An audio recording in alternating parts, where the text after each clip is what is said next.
欢迎收看关键时刻，我是张道和。今天台湾的百货业发生了史上最严重的人祸，这是台中的星光三月发生了气爆案件。这一栋星光三月可是陪着台中人一路成长将近25年。你不管是约会、跟朋友吃饭、跟家人聚餐，通通都在这个地方，甚至国际观光客也会来到这里。你没有办法想到的事情，这个陪着他们长大的地方，现在变成了人间炼狱。从里到外，有人是被砸死，有人是被炸飞，甚至还有人从死里逃生，终于讨回了一条命。而这些事情，这么多的灾难，谁要负责？当然是施工的包商是要负责。你到底是用什么样的施工方式，要我们赔了那么多的性命？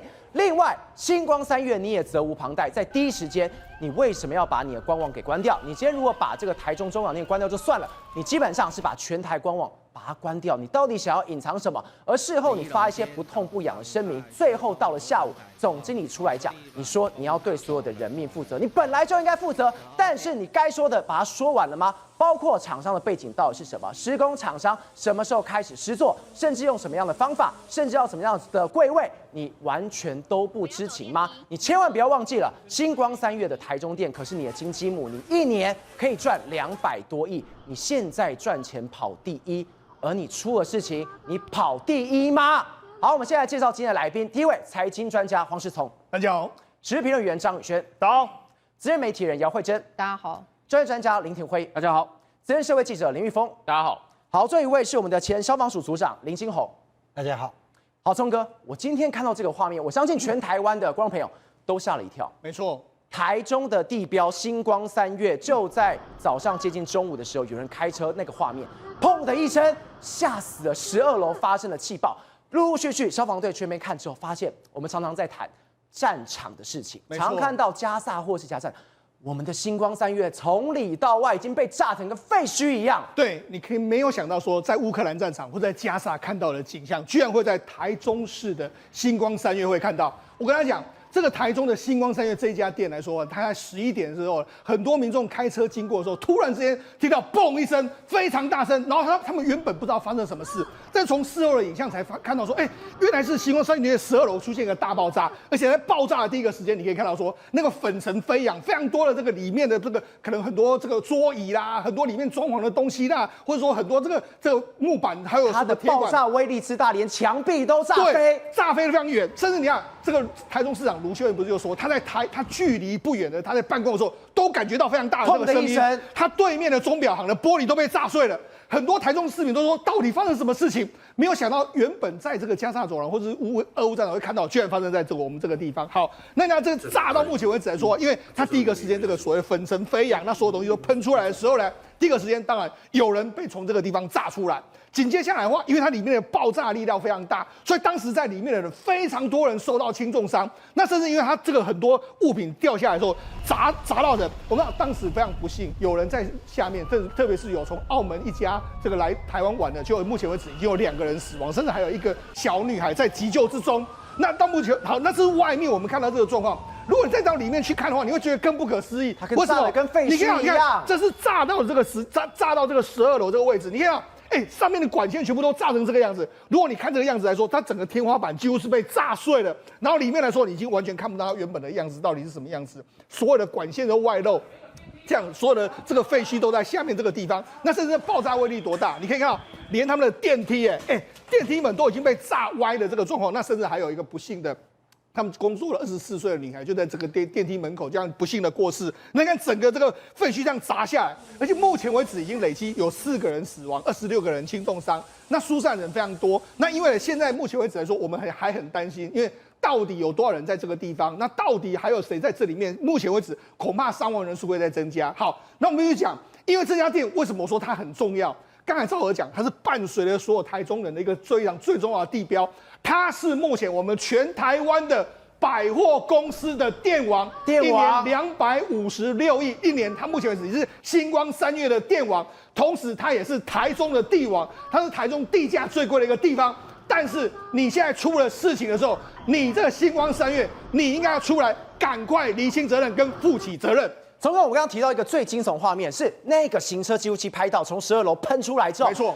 我们过去常会谈到有瓷砖雨，石川宇还能躲，是这个怎么躲掉？那每一块的外墙的墙壁，包括钢筋，包括水泥，全部喷出来之后，对，怎么闪？对，没错，这个爆炸威力实在太大。为什么大家没有想到居然这么大？你看从这个所谓的这个行车记录器拍到的这个画面，真的大家非常清楚。而且如果你仔细看哦，它整个爆掉，你看这整个楼层都完全都爆掉了。我跟他讲，事实上这个星光三月总楼地板面积大概是3万多平，那如果去算的话，一层楼大概也有上千平哦，居然能够炸到这样，整排的这个玻璃，这个砖瓦全部都被炸出来了，那个威力之大，对，周边炸了这样，你看炸了这样，你就肉眼都可见它的威力之大。那当然，这个很多的这个砖瓦啦，很多这种所谓的这个它的木铁的东西啦，木东西往下砸之后，下面就有很多人被砸伤。你看，这是下面的这个地方，你看砸了真的乱七八糟。我刚才就说，一家7口从澳门来台湾玩的2个人不幸的被砸到，就不幸的逝世，还有一个小女孩是这样。所以目前为止，你看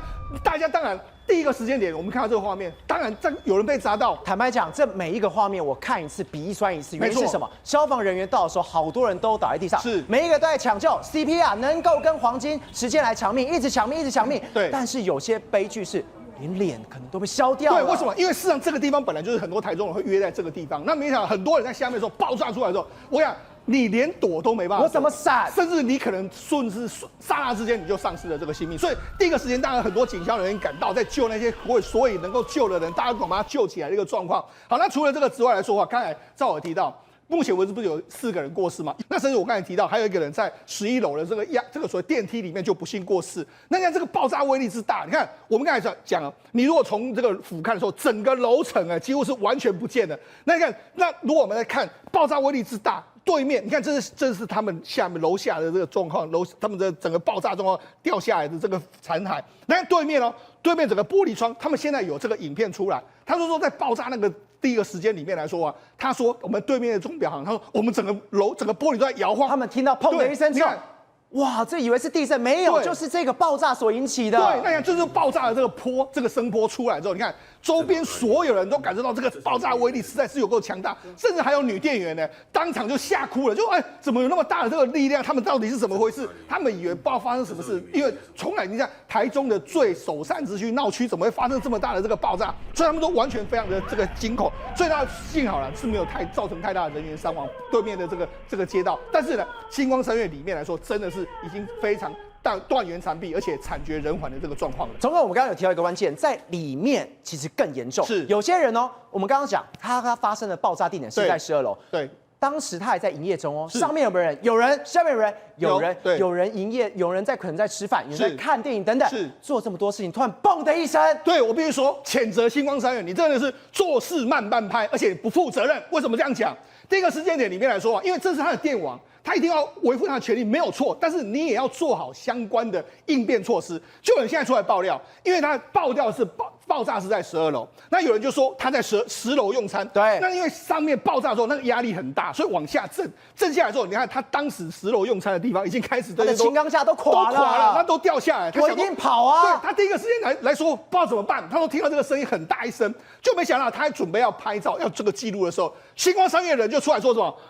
不要拍照，不能拍照，不能拍照，他们就不让你拍照，而且他们就说他们也没有这个让你疏散，他们就完全自己去找。不是，我第一时间我已经看到是有这个声音出来，砰一声，轻钢架已经倒下，我第一时间我要跑，没有人教我怎么跑，怎么疏散，然后我拿手机想记录这一切的时候，你跟我讲说你不要拍，你先教我怎么跑。对，所以呢，第一个时间点，你怎么还管人家这种事情？第一个是当然他能够拍就尽量拍，要跑就赶快跑，而且你们应该赶快人员疏散，而且应该赶快亮灯指示说要往哪里走，这是你们要做的事情。就没想到第一个时间点，你没有关心大家在做什么。好，那因为你星光三月出事了，现在大家赶快就上网路上去调查，说你到底怎么回事？就在第一个时间点，爆炸第一个时间没多久之后，星光三月整个网络上完全都关闭，然后他就说我们现在就即刻起暂时停止营业，然后这个影城呢赶快来退票的一个状况，这样一个状况，大家想说你到底怎么回事啊？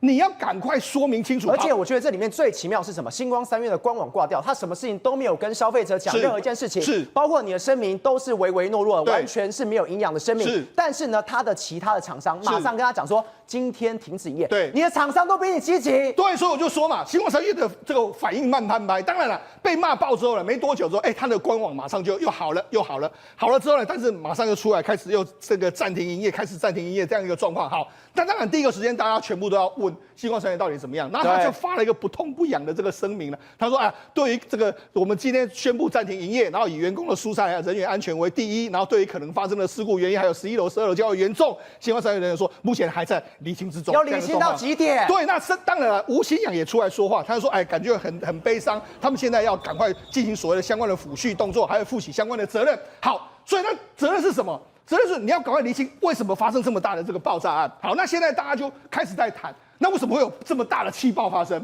到底是粉尘爆炸，还是说瓦斯爆炸，还是怎么样一个爆炸？那现在人家去调查，原来它这个地方是美食街，它美食街要进行所谓的改装工程。那改装工程的时候呢，目前为止有一半是在改装中，一半还有在营运之中。现在还有在卖一些所谓的产品的这个状况。那因为呢，我们要改装这个美食街的话，你可能就会有非常多，因为有瓦斯管线的一些问题，因为它在这个高楼层，它只能用瓦斯炉，用瓦斯炉的话就有瓦斯管线，那就有人就说，是疑似是好像挖到瓦斯管线，那才会出现一个气爆的一个状况。那甚至还有人说，他一进来的时候呢，当下就闻到很浓浓的瓦斯味。当然，这都是民众他这个柜位的他们讲的这些状况，但是到底是不是这样，我们不清楚。那当然，现在后来又有一个这个独家是说什么呢？独家是说，因为他们在要改建的过程里面，他们一定要先拆出问题了。对，他们要改建的过程呢，可能原本的这个装潢跟后续的装潢不一样。那不一样的时候呢，他们在施工的人员就说，这边有一个瓦斯管线，然后就通知星光三月说，这个瓦斯管线我们不知道怎么处理嘛。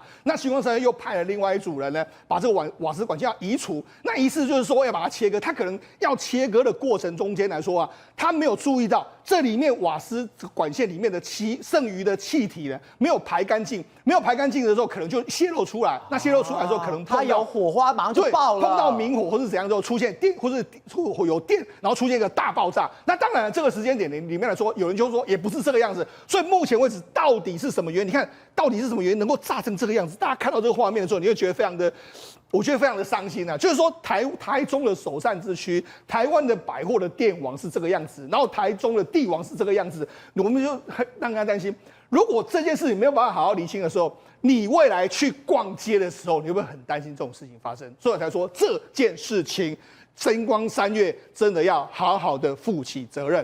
来，玉峰，我们刚刚提到了，刚刚在外部的画面，我看了非常鼻酸。为什么？因为根本没有办法去闪躲，每一个人在消防队手中，赶快 CPR， 赶快救。其实，在内部画面，我们刚刚一一给大家看到，整个炸翻跟废墟一样，每一个故事我听了，我眼泪都要掉下来。其实我们刚才看世东哥讲那个画面很多行车记录器拍到的时候，你会觉得那个是什么样子？你不觉得那是星光三月？你会觉得那个就是乌俄战争被钻地战 JDAM 打下去之后，现在整个炸出来。那你想想看你炸出来，外面砸到都有人要性命垂危了。我们来看看里面是什么样的情况。这是里面12楼的一个状况。我们先看这张照片，你要看进去，这个画面是什么样的情况？你只剩下钢柱梁。表示说你所有的东西都已经你炸飞了。如果你只剩下钢柱梁，代表什么意思？代表说你所有的装潢、你所有的假设工程、你所有的柜上的东西全部化成灰烬。如果你今天有人在这个地方，你觉得他活得下来吗？活不下来，你活不下来啊！在过去来讲的话，今天已经证实一件事情了：星光三月你根本没有通报你就施工。以前要做这种事情有没有？很多柜位来来去去，来回去，星光三月也不是第一次了。你根本不可能再有营业时间，你在做这种工程。你在营业时间做这种工程，我觉得你就是拿人命来开玩笑。除了整个炸完之后，你看一下这个东西，每个状况你都觉得说这些都是通风管线，这些都是炸到什么都不剩了。对，而且你看里面的东西，你会知道说呢，它的管线一定没有好好的配管，一定就是有一个柜位来，我就做一个，然后呢，等到第二个柜位来的时候呢，我再堆加上去。所以呢，今天来讲，到目前为止早上发生的事情，到我们现在录影的时间已经到傍晚了。你星光三月，你根本没搞清楚到底是发生什么事情。我觉得他们不是从头到尾搞不清楚呢，就是在说谎。那这种情况之下的话，我们来看一下，在12楼发生这种状况，你知道吗？在其他的楼层会有什么样的一个情况？我一定拔腿狂奔啊！这个东西来说的话，这个女孩子她那个时候是发生什么事情？她在14楼，然后呢，她在洗手间，老公呢在厕所外面等她，结果等她的时候，一瞬间嘣的一声，整个晃动，她以为是大地震，然后呢，电灯、天花板、碎屑直接砸了下来，整个停电，陷入一片黑暗。老公进来叫我说不要上来，赶快出去。老公那个时候在哪里？老公其实也在14楼，他在厕所的外面，他看到了什么？老公是目睹整个爆炸过程。那个时候他看到手扶梯在他面前爆炸，转身第一件事情冲进厕所来找他。然后呢，这就是他们逃出去之后呢，走安全梯看到的一个情况。我真的觉得很难想象。今天去星光三月，我去看个电影，我去洗手间，我出来看到这种的情况。然后呢，另外一个他是在13楼的电影厅看美国队长，他正在看着美国队长的时候呢，发生什么事情？他以为是特效，因为所有声力声的东西都出来了。爆炸当下听到轰的一声，然后呢晃了2下，他一开始还以为会不会是效果，因为有一些3D、4D 的，是椅子会晃动的。你说他那个当时爆炸的时候威力之强，连椅子都往上震了2秒。对，震了2次之后呢，他仔细看，竟然有烟雾冲进来。他第一次他意识到不对了。你再怎么样的声力声，你怎么可能会有烟雾？难道还有喷这些水吗？他说天花板也瞬间散落，不断的窜出浓烟，以为是电影特效。但是这种情况来讲的话，你竟然让你的看电影的朋友、看电影的观众，竟然遇到这种的状况。然后呢，有一个人，他是台中这个星光三月的柜姐，他原本是在哪里？他在11楼。你想想看，12楼是发生爆炸的地方。如果他在11楼的话，他的惨况，我跟你讲，他应该也难逃一劫。问题是，他那个时候呢，他跑去哪里？他从11楼跑去3楼，他就 po 文就说是手摇饮买1就1送了他。为什么呢？因为他原本要去柜上，结果他的比较早到，还没有到上柜的时间，他就突然想到，3楼是不是有买1送1的一个活动？所以呢，他绕去了3楼，在买1送1的时候，砰！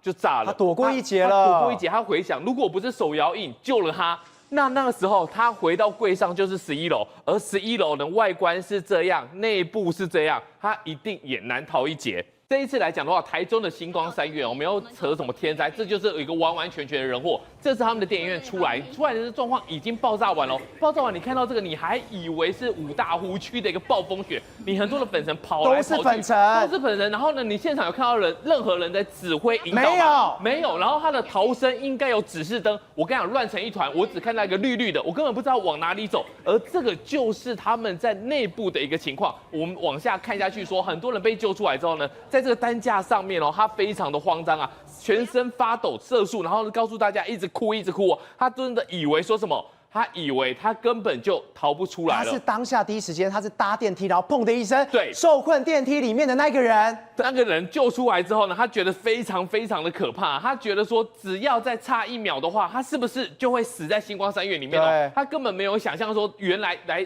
百货公司逛街会发生这样的一个情况。然后呢，另外一个的话，这个人我们的马赛克有稍微码了一下。他是比较特别的，他也是在上洗手间，可是呢，他逃过一劫了。然后呢，他就说呢，勇者这是他的朋友，因为呢他被炸了，然后人没事啊，马桶还好吗？这一间我朋友身上都是一些秽物。简单来讲，他就是死里逃生。对，他在上厕所的过程当中。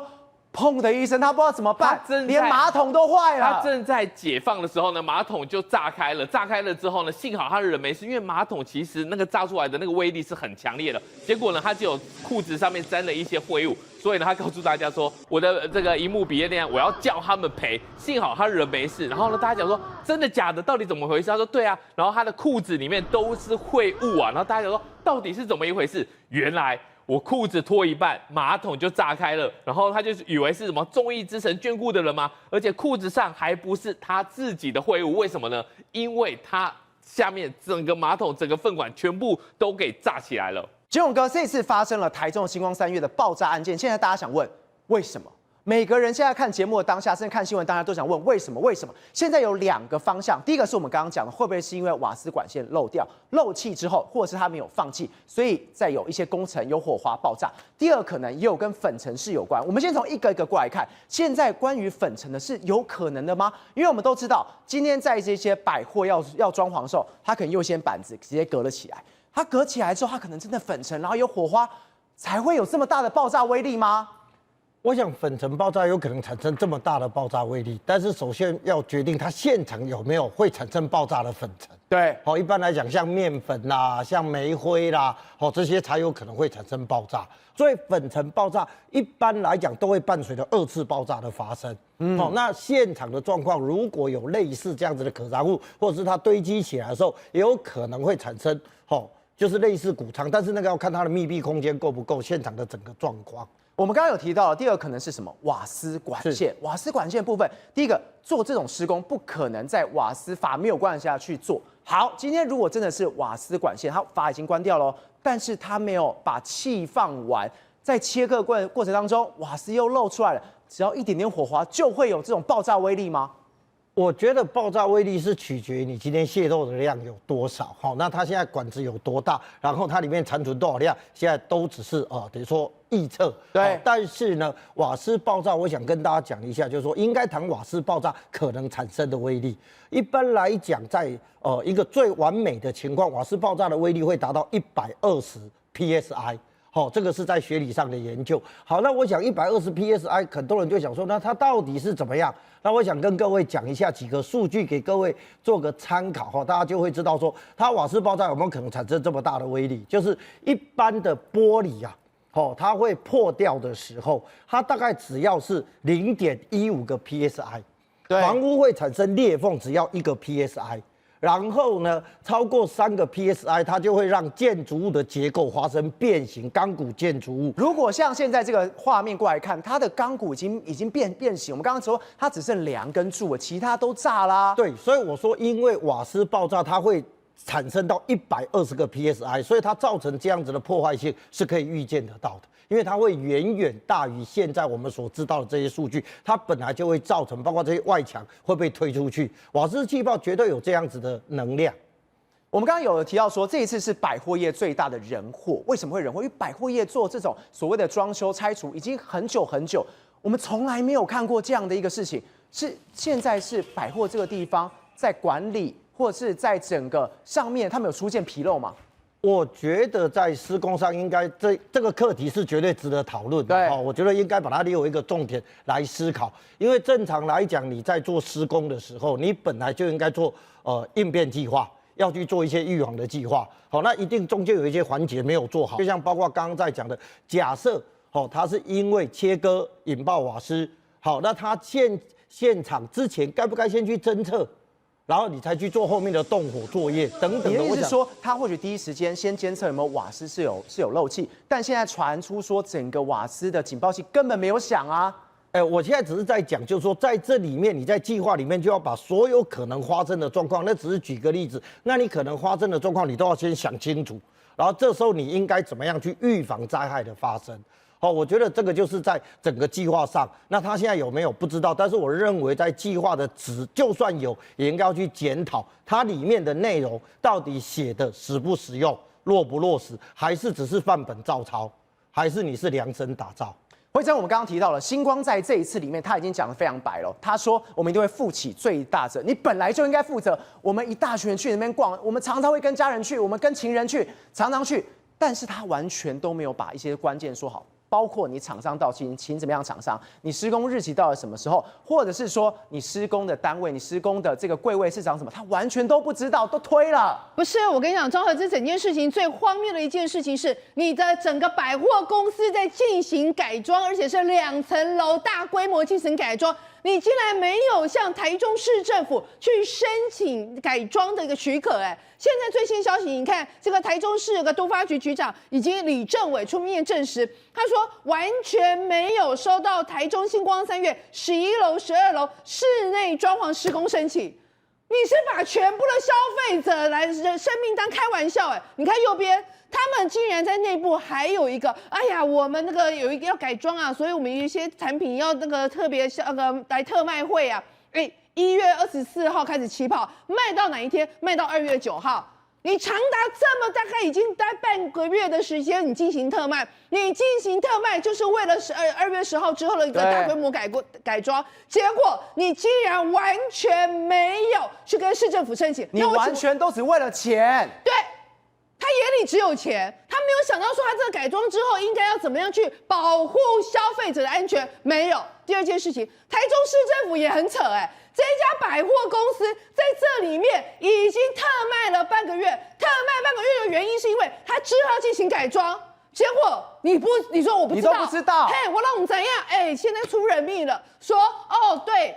而且不要忘记，卢秀燕第一个时间点她说什么？她说星光3月要给我负起全部的责任。对，只有星光3月要负起全部的责任吗？在你的辖下，一个大的百货公司，半个月进行改装，改装之后要进行2层楼的一个施工，你完全都不知道吗？这也太荒谬了。第三件事情，你看到他们现在在讲哦，目前为止他们违反的消防法规是什么？你施工中没有进行消防防护，还有你把所有的一个感应器全部关掉。我跟你讲啦，赵和，现在呢，因为那个已经大家讲到说，他是因为施工的过程里面去切，有人报道了，切到那个管线。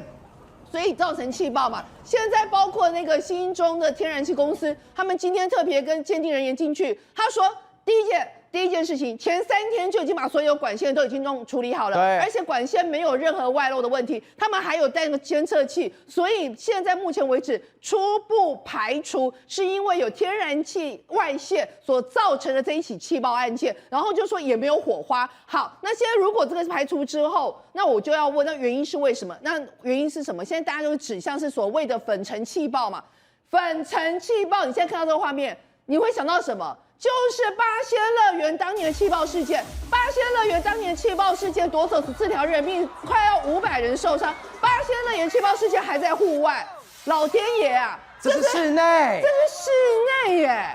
那为什么有可能会造成气爆？我们现在有另外一个当时的气爆事件，人家有媒体有报道。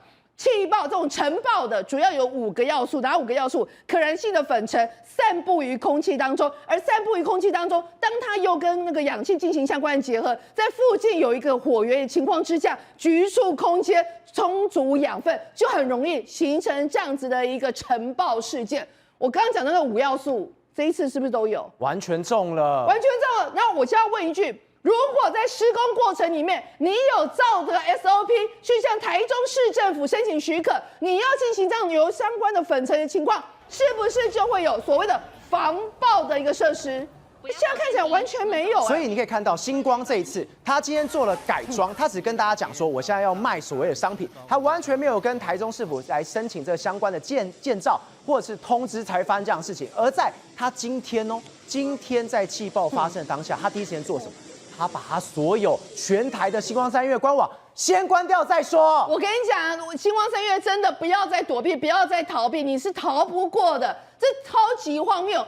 你看我们现在已经讲了这么多，从1月24号开始，你就已经罔顾消费者的权益，你完全没有向台中市政府去申请。好，在事发当下，他12层楼整层楼在改，他11层楼还有部分在营业啊！你起码还不要求过吧？你这边在，然后呢，旁边还有继续在营业，这代表什么意思？因为这是地王啊，这是他们电王啊，他们1年可以赚到200亿啊！他只要每施工1天，每停工1天的话，其实它会造成影响，所以他只要不影响，他能赚就赚。所以呢，他今天11楼的一部分还在继续这个营业当中。然后呢，刚忘了讲一个，你知道那个尘爆还有一个东西，什么挥发性气体，所以现场有没有其他的油漆那一些东西，都有可能造成这样的事件。好，那我刚刚讲，你知道吗？像星光3月这一种，他们有点像什么？他们就有点像房东，每一个不同的柜，就像有点像房客。他现在的情况是，你整个施工，你房东拎到那灰球组啊，结果他没有告诉房客。然后房客还会说，现在到底是怎么样？竟然是房客自己，就是房客还比你积极。房客自己说，不好意思，我们今天整天都已经要关闭，因为没有办法，这个房客觉得实在太危险。所以你这个房东，你有善尽职责吗？你不仅把消费者的一个生命当成开玩笑，不好意思，你也把你们星光3月员工的生命当开玩笑。既然有柜姐这边反映，整件事情在爆发之后，结果后来他们可能是有品牌公司，可能柜姐不仅反映，还有一名柜姐因此死亡了。对，而且你知道他说什么？他们说，他们既然说，那你可能要去附近的柜，我猜这个应该是柜品牌的员工，不是星光3月员工。就品牌员工就说，我们公司竟然叫我去其他公司支援，那星光3月你们自己，你也把你们这些相关的员工，包括施工的人，现在发现出来，这个同时间有2个工班，有35个人在进行施工当中。那第一个时间点，我记得在2点10几分的时候，当时台中市的副市长郑兆兴在接受媒体采访的时候，然后旁边有一个台中市的消防局人员在讲的时候，对于内部的状况，有多少人施工，到底什么样的情形，他们都不知道。都不在，因为什么？因为星光3月都没讲啊，你房东都没讲啊，你最应该要清楚状况的人，你通通都没讲。你第一件事情什么？盖起来，盖盖什么？把你的官网全部都盖起来。这不会太荒谬吗？他把消费者的生命置于无辜，他把自己星光三月他们的承包工人的生命置于无辜。最可恶的一件事情，整件事情炸锅了，他现在才跳出来说啊，拿着100万要到现场。人命是用一个100万用个钱可以解决的吗？你怎么样去对那一些澳门的那7个人的他们那个家人来去跟人家道歉？人家是走在路上，横祸从天而降。